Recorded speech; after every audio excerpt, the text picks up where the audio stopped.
Cette sortie est venue repréciser la politique agricole du gouvernement. Cette politique agricole vise essentiellement à fournir de la matière première aux industries locales qui sont installées un peu partout sur le territoire national. Et pour que ces industries fonctionnent, bien évidemment, il faut qu'elles aient ces différents produits agricoles qui sont sortis des champs un peu partout sur le territoire national. Malheureusement, cette politique a été un peu mise à mal récemment par les tentatives et les sorties frauduleuses de ces marchandises-là.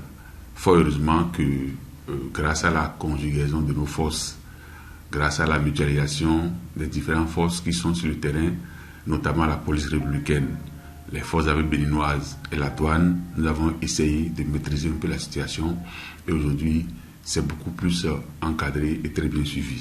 Grâce à la volonté et la détermination personnelle du directeur général des douanes et du général Yaya, directeur de la police républicaine, qui ont instruit les différentes forces à l'effet d'une très bonne collaboration sur le terrain et cela se passe ainsi qu'ils l'ont voulu dans de très bonnes conditions.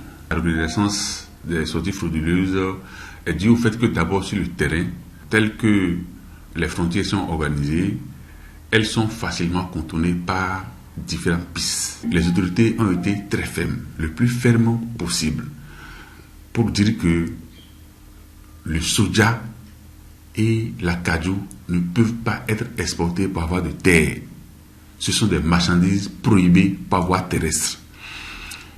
Lorsque des marchandises sont prohibées, les différents tests, le code des douanes, les différentes lois et règlements sont particulièrement répressifs par rapport au comportement que le pouvoir public doit avoir face à ces fraudeurs.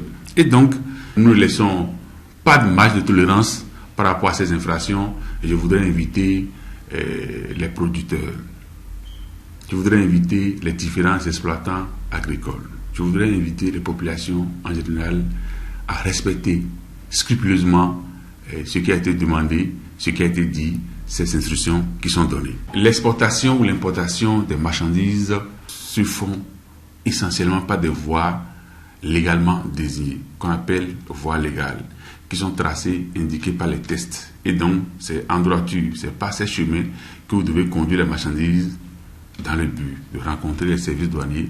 C'est par ces pistes que vous devez passer pour conduire les marchandises, soit à la sortie, soit à l'intérieur.